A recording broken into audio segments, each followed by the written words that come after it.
فتح اسے کہتے ہیں غالباً۔ بہرحال وہ جب خندق جو ہے وہ کھودی جا رہی تھی تو صحابی کہتے ہیں ہم نے دیکھا کہ حضور صلی اللہ علیہ وسلم کے چہرے اقدس پر بھوک کے آثار تھے، بھوک کے آثار تھے۔ اب حضور کے چہرے اقدس پر جب بھوک کے آثار ہوں تو اس کا مطلب یہ ہے کہ صحابہ کرام حضور صلی اللہ علیہ وسلم کے چہرے اقدس کو عام طور پر زیارت کی خاطر ضرور دیکھا کرتے تھے، اور حضور کو جب بھوک کے آثار ہوتے یعنی بھوک کافی دن ہو جاتے یا کافی پہر گزر جاتے، کھانا نہ حضور نے کھایا ہوتا اور دستیاب نہ ہوتا، تو تاجدار کائنات کی عادت کریمہ یہ تھی کہ حضور صلی اللہ علیہ وسلم عام طور پر کسی غلام یا صحابی کو کہتے نہیں تھے کہ مجھے بھوک لگی، حضور کی عادت کریمہ تھی، عام طور پر آپ کہتے نہیں تھے۔ صحابہ نے بھوک کے آثار حضور کے چہرے سے دیکھ لیے کہ حضور صلی اللہ علیہ وسلم سخت بھوک کی حالت میں ہیں۔ حضرت جابر بن عبداللہ رضی اللہ تعالیٰ عنہ جو ہیں وہ گھر گئے اور جا کے اپنی زوجہ جو ہیں، اپنی وائف جو ہیں، ان سے کہا کہ میں نے دیکھا ہے کہ حضور صلی اللہ علیہ وسلم سخت بھوک کی حالت میں ہیں، گھر میں اگر کوئی چیز ہے تو مجھے بتاؤ، میں حضور کو جا کے انویٹیشن دیتا ہوں کہ یا رسول اللہ صلی اللہ علیہ وسلم آپ تشریف لائیں اور ہمارے گھر آ کے کھانا تناول فرمائیں۔ گھر گئے تو گھر والوں نے بتایا کہ گھر میں ٹوٹل 4 کلو جو ہیں۔ کتنے کلو بولیے نا، کتنے کلو؟ 4 کلو، 4 کلو جو سے آپ کو پتہ ہے روٹی بنتی ہے۔ انہوں نے کہا 4 کلو جو ہیں اور ایک پالتو بکری ہے ہمارے گھر میں، اور اس وقت کوئی چیز دستیاب نہیں ہے۔ اور صحابی رسول نے کیا، انہوں نے یہ کیا کہ وہ بکری جو ہے اس کو ذبح کر دیا۔ کل کائنات گھر کی کیا تھی؟ ایک بکری صرف۔ حضور صلی اللہ علیہ وسلم پر یہ جو ہے نا خرچ کرنے کا معاملہ، یاد رکھیں خرچ جو ہے یہ بہت زیادہ فگرز میں خرچ کریں تو ضروری نہیں کہ پھر اجر ملتا ہے۔ اب ایک شخص کے پاس 10 کروڑ ہے، ایک شخص کے پاس 10,000 ہے، اس کی کل کائنات ہی 10,000 ہے۔ اگر اس کروڑ والے نے اپنے کروڑ میں سے 10 لاکھ خرچ کیا تو اس نے اپنی کل کائنات نہیں خرچ کی، اور اگر 10,000 والے نے اپنا 10,000 ہی خرچ کر دی اس نے تو اپنی کل کائنات خرچ کر ڈالی۔ اجر اس کے لیے ہے جس نے اپنی حیثیت میں اس سے بھی بڑھ کر رہ کر خرچ کیا۔ ان کے پاس ایک بکری تھی، 4 کلو جو تھے، ٹوٹل گھر میں کھانے پینے والی وہی چیزیں تھیں۔ انہوں نے اسی وقت بکری کو ذبح کر دیا کہ میں نے رسول اللہ کو بھوک کے عالم میں دیکھا ہے، اپنا مال بچا کے نہیں رکھوں گا۔ بکری کو ذبح کر دیا، 4 کلو جو تھے، اس سے اپنی بیگم صاحبہ کو کہا کہ آپ کھانا بنائیں، میں جا کر حضور کی بارگاہ میں عرض کرتا ہوں۔ جہاں پہ خندق کھودی جا رہی تھی وہاں پر گئے، عرض کیا یا رسول اللہ صلی اللہ علیہ وسلم، حدیث پاک کے لفظ ہیں، وہ کہتے ہیں کہ میں حضور کی بارگاہ میں حاضر ہوا تو حضور کے کان میں سرگوشی کی۔ یہ بڑی پیاری حدیث پاک ہے، بڑے لطف کے ساتھ سننے والی۔ حضور کے کان میں بولیے سرگوشی کی، آہستہ آواز کے ساتھ حضور کے کان میں نے کہا یا رسول اللہ صلی اللہ علیہ وسلم، حضور ہمارے گھر میں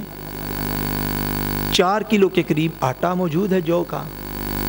ایک بکری جو ہے وہ میں ذبح کر آیا ہوں، تو آپ اپنے 2-4 ساتھیوں کو ساتھ لے آئیں اور میرے گھر میں تناول فرمائیں، کھانا جو ہے میرے گھر میں کھائیں، اس لیے کہ آپ کے چہرے اقدس پر بھوک کے آثار ہیں۔ حضرت جابر کہتے ہیں کہ میں نے حضور کے کان میں یہ سرگوشی کی، آہستہ سے کہا۔ نبی کریم صلی اللہ علیہ وسلم نے کیا کیا؟ حضور نے بلند آواز سے سارے صحابہ کو پکارا اور حضور نے فرمایا میرے سارے صحابہ غور سے سن لو، تم سب کا کھانا آج جابر کے گھر میں ہے۔ جابر کہتے میں بڑا پریشان ہوا، میں کہا میں حضور کے کان میں کہہ رہا ہوں، سرگوشی کر رہا ہوں کہ یا رسول اللہ اتنا آٹا موجود ہے، اتنا کھانا موجود ہے، آپ 2-4 صحابہ کو قریبیوں کو ساتھ لیں تو آکے میرے گھر میں کھانا کھائیں۔ اور حضور اعلان فرما رہے ہیں کہ میرے سارے صحابہ سن لو، آج تم سب کا کھانا جو ہے وہ جابر کے گھر ہے۔ صحابی رسول کہتے ہیں جابر رضی اللہ تعالیٰ عنہ کہ میں دوڑا گھر آیا، آ کر میں نے اپنی بیگم صاحبہ کو کہا کہ معاملہ تو بڑا خراب ہو گیا ہے۔ اب 4 کلو اگر کھانا موجود ہو تو میرے خیال میں اس کو میکسیمم 15 یا 16 بندے کھا سکتے ہیں۔ اگر ایک پاؤ ہر بندے کے اوپر آپ تقسیم کریں تو 16 یا 17 بندے جو ہیں وہ کھا سکتے ہیں اس کھانے کو۔ وہ کہتے ہیں کہ جب میں گھر آیا تو میں نے کہا اپنی بیگم صاحبہ کو کہا کہ اس طرح معاملہ ہوا ہے، میں نے حضور کے کان میں یہ بات کہی تھی، حضور نے جتنے بھی صحابہ وہاں پر آن ڈیوٹی ہیں سب کو کہا کہ تم سب کی آج دعوت ہے جابر کے گھر، چلو چلتے ہیں۔ ان کی بیگم صاحبہ آگے سے عرض کرتی ہیں کہ آپ اس طرح کریں کہ یہ تو بڑی انسلٹ والی بات ہو جائے گی کہ گھر میں لوگ آئے ہوں اور کھانا جو ہے وہ پورا نہ ہو، اس سے تو بڑی رسوائی ہوگی، بہرحال جو ہوگا وہ بہتر ہوگا۔ وہ کہتے کہ میں نے آٹا گوندا، نبی کریم صلی اللہ علیہ وسلم نے ارشاد فرمایا جابر جب گھر جاؤ آٹا گوند کے رکھ دینا، لیکن اس میں سے روٹیاں پکانا شروع نہ کرنا، ہانڈی پکا کے تیار کر لینا مگر ہانڈی سے سالن ڈالنا شروع نہ کرنا جتنی دیر تک میں اپنے مبارک قدم لے کر تمہارے گھر میں نہیں آ جاتا۔ آپ کہتے کہ ہم نے وہ ایک بکری کا بچہ جو ذبح کیا تھا وہ اور 4 کلو آٹا جو ہے وہ ہم نے گوند کے تیار کر لیا، کھانا جو ہے وہ بن گیا، ہنڈیا ہماری جو ہے وہ